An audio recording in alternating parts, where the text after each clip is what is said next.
जय शिवराय मित्रांनो, कृषी विभागाच्या योजनांचा लाभ घेत असताना बऱ्याच साऱ्या शेतकरी मित्रांना महाडीबीटी फार्मर स्कीमच्या पोर्टलवरती लॉग इन करताना एरर येत आहे। हाच एरर नेमका काय, कसा काढायचा, लॉग इन कसं करायचं हे थोडक्यात पाहण्याचा प्रयत्न करणार आहोत। मित्रांनो, आपण गुगलच्या माध्यमातून महाडीबीटी फार्मर स्कीमच्या पोर्टलवरती आल्यानंतर किंवा महाडीबीटीची जी वेबसाईट आहे या mahadbt.maharashtra.gov.in या पोर्टलवरती आल्यानंतर लॉग इन करत असताना आपल्याला 404 लुकिंग फॉर समथिंग अशा प्रकारचा एरर येत आहे। आणि हाच एरर जर आपण पाहिलं तर या पोर्टलचं रिडायरेक्शन झाल्यामुळे येत आहे।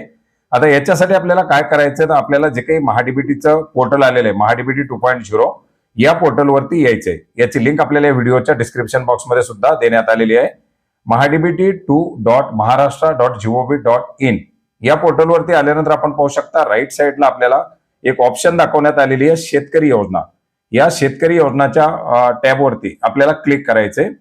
शेतकरी योजनाच्या टॅबवरती क्लिक केल्यानंतर आपण पाहू शकता महाडीबीटी महावनची वेबसाईट खोललेली आहे, ज्याच्यामध्ये शेतकरी योजना कोणत्या कोणत्या योजना आहेत वगैरे त्याच्या संदर्भातील माहिती दिलेली आहे। आणि याच ठिकाणी आपण पाहू शकता आपल्याला राईट साईडला एक ऑप्शन दिलेली आहे अर्ज करा, याच्यावरती क्लिक करायचंय। अर्ज करावरती क्लिक केल्यानंतर आपण पाहू शकता आता आपल्या सोबत mahadbt.maharashtra.gov.in farmer agri log in चं हे पोर्टल आपल्याला या ठिकाणी खुललेलं आहे, ज्या ठिकाणी आपण महाडीबीटीच्या योजनांसाठी अर्ज करू शकता।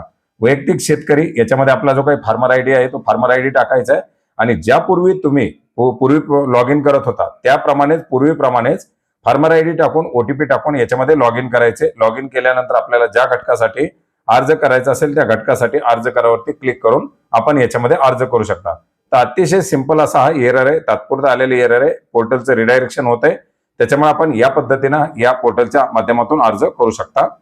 धन्यवाद।